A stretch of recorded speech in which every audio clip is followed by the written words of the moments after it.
Hi everybody, welcome to Joni's Weekly Roundup. This week on the Roundup, looks like Joni got her hand caught in her cookie jar full of lies again. This week, Taylor Welch called Joni out for using a prayer that he had written a few years ago to cast a spell on her viewers at Daystar.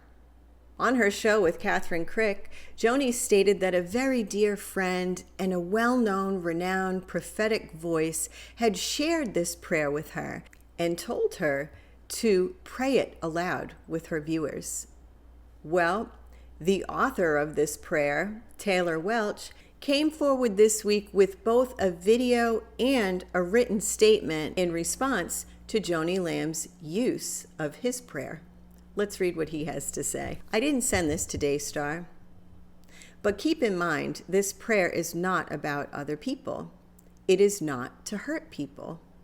It has nothing to do with people. This prayer was a spiritual protection, and I asked for God to take notice and protect me while I do what he has asked me to do. If you pray this against people, it will be viewed as witchcraft. P.S. I'm not a prophet. In his video, Welch explains that the prayer was written to protect his finances against demonic attack. Uh-oh, Joni, it looks like you're going to need some hex-lax to reverse that curse you just prayed over everybody. You've just unknowingly thwarted your ability to be able to pillage and plunder your viewers. Michael Brown is back in the Roundup this week.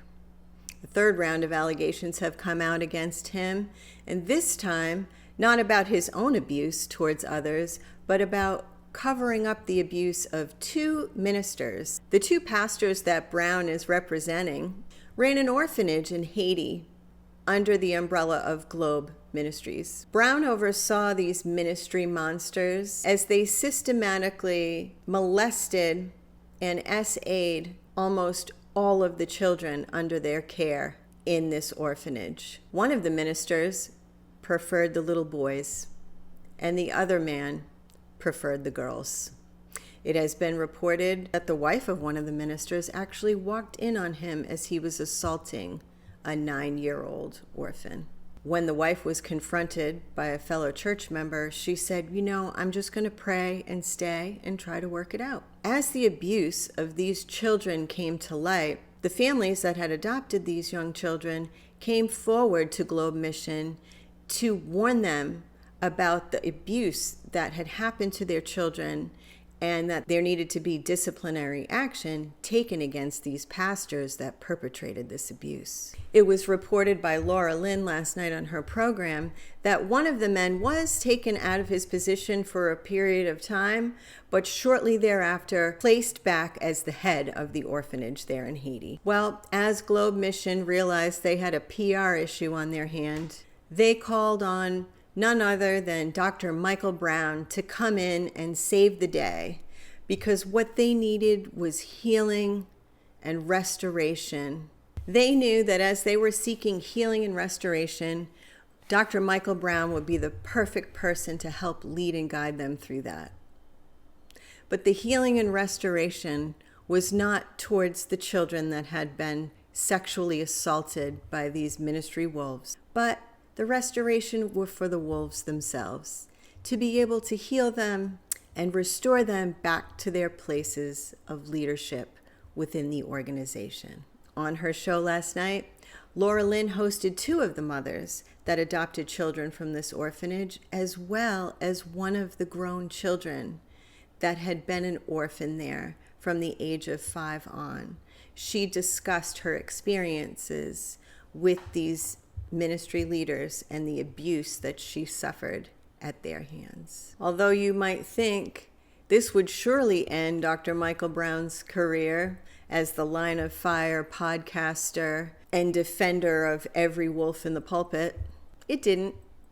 His good friend, Mercy Culture pastor Landon Scott, invited Michael Brown to speak at their church this week. Landon stood up and told his congregation what an amazing spiritual father Michael Brown is, and that all of the accusations against him are lies. He also explained to his congregation that they should not go online, listen to any internet prophets or person that is not under a leader or has a covering of a church. Landon Scott is on record as accusing Julie Royce of being a wolf, sowing seeds of discord, having a spirit of accusation, and attempting to divide the body of Christ by reporting on these very serious issues in the church. Obviously, Landon Scott, Stephen Furtick's biggest fanboy, never has time to read his Bible, because if he did, he would see that Julie Royce is not causing division, but she's standing with Christ.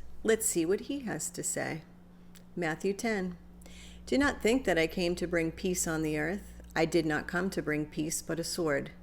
For I have come to set a man against his father, a daughter against her mother, and a daughter-in-law against her mother-in-law. And a man's enemies will be those of his own household.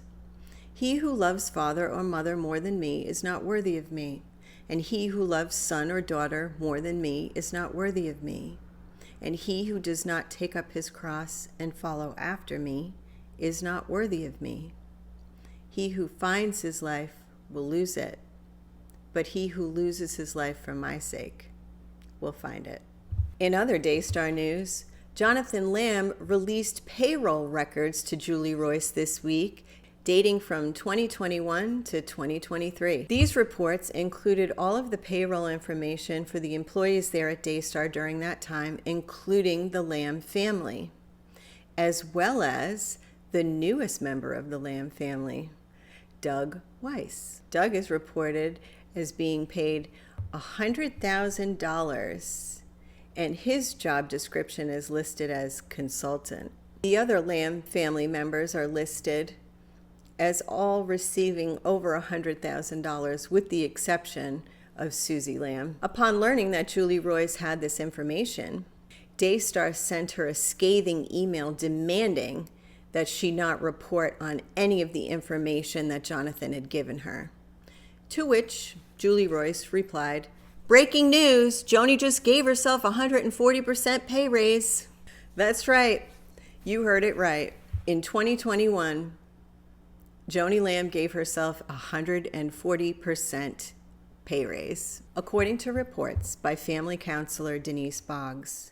Marcus Lamb had called her shortly before his death. Marcus, along with a few other family members present, called Denise Boggs and shared with her his desires for how Daystar would be run following his death. Marcus stated that it was his desire that Jonathan Lamb become the president of the organization and Susie would be by his side. Also, that his other two daughters, Rachel and Rebecca, would stand by Jonathan's side and help him run the organization. At no time did he ever mention Joni Lamb or her position, other than to say that it was his desire that Joni received his portion of payroll along with her own upon his death.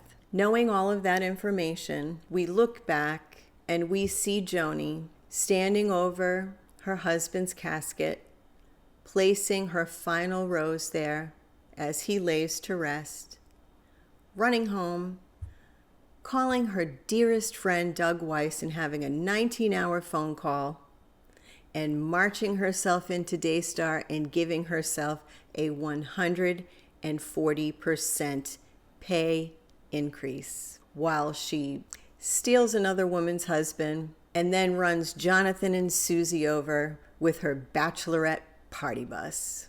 In a scramble to try to keep her Christian mask on, Joni Lamb tells her viewers that not one person on payroll is paid from donor money.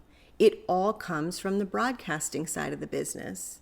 Well, Joni, the ministries that air their shows on your network receive money from donors themselves. It's all donor money. And last but not least on today's Roundup, never to be outdone, Bishop T.D. Jakes is back in the news. A third accuser has come forward in a written affidavit accusing Bishop T.D. Jakes of inappropriate sexual advances towards him as well. The Christian Post reported, former youth pastor claims T.D. Jakes tried to kiss him too. A new claim from a 57-year-old Timothy Anderson of Florida is a part of a legal response filed on February 24th. In a sworn affidavit, Anderson claims that at that time he had just been asked by Jakes to relocate to Dallas to serve as his youth pastor, and shared that with his friend Dwayne. During the conference, he claims that Dwayne and his brother Richard warned him to be careful about unwanted sexual advances coming from Jakes after sharing their experiences with Jakes. In the affidavit, Anderson discussed his own history of finding faith after his dysfunctional life as a foster child forced him into the streets and into the ills it had to offer. The church became my home, he said, and the people there became my family. At the time, Anderson was eager to leave the church that he was a part of because of the number of unwanted sexual advances coming at him from the male leadership there at the church. He states, I arrived in Dallas eager to work alongside Bishop Jakes and excited about the future. However, my first encounter with him in his new mansion, when I was tasked with assembling furniture, set the tone for a new kind of discomfort. While I had hoped to discuss ministry with him and to learn from him as a mentor, something unexpected happened. At one point, Jakes went into his bathroom, and when he returned to where I was, he passed by me naked, Anderson alleges in the affidavit. I was stunned. I turned away, trying to downplay the situation in my mind. This was Bishop Jakes. After all, this opportunity was a dream come true, or at least that's what I kept telling myself. I didn't want to make things awkward. I didn't want to be seen as homophobic or judgmental. I told myself that I couldn't let a single uncomfortable moment ruin this chance for me to learn from one of the greatest preachers of our generation. Over time, according to Anderson, more uncomfortable situations would happen until Jakes tried to kiss him. 2 weeks later, Anderson explained, I made the difficult decision to return to evangelism. Like many others, I once believed that I was following a man of God who had integrity, a spiritual leader who could guide me in ministry.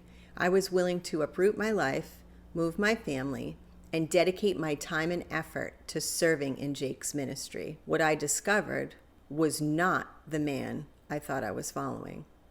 Instead, I came to realize that Bishop Jakes was at best bisexual and at worst a closeted homosexual, something that deeply conflicted with the image he has projected to his followers and the church at large. It's interesting to note that a young man named Garrett May, who was interviewed on Ohio for Freedom's podcast a few weeks ago, had the same exact experience while he was serving as a personal assistant to Pastor Rod Parsley of World Harvest.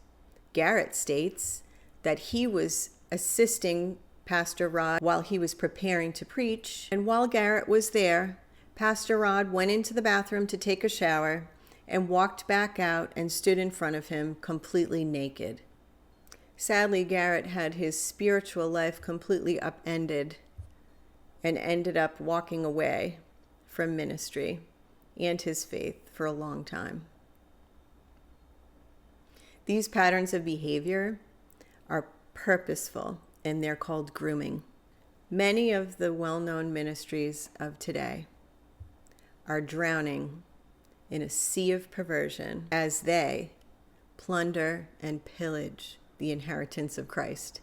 But if we listen closely and we take heed how we hear and we become good fruit inspectors, their lies will continue to be exposed.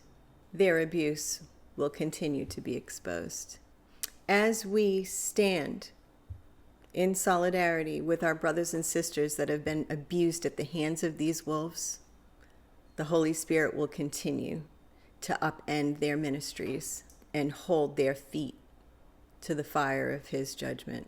Being the reprobate minister that he is, Jakes actually told on himself a few years ago when he preached this sermon, Naked and Not Ashamed.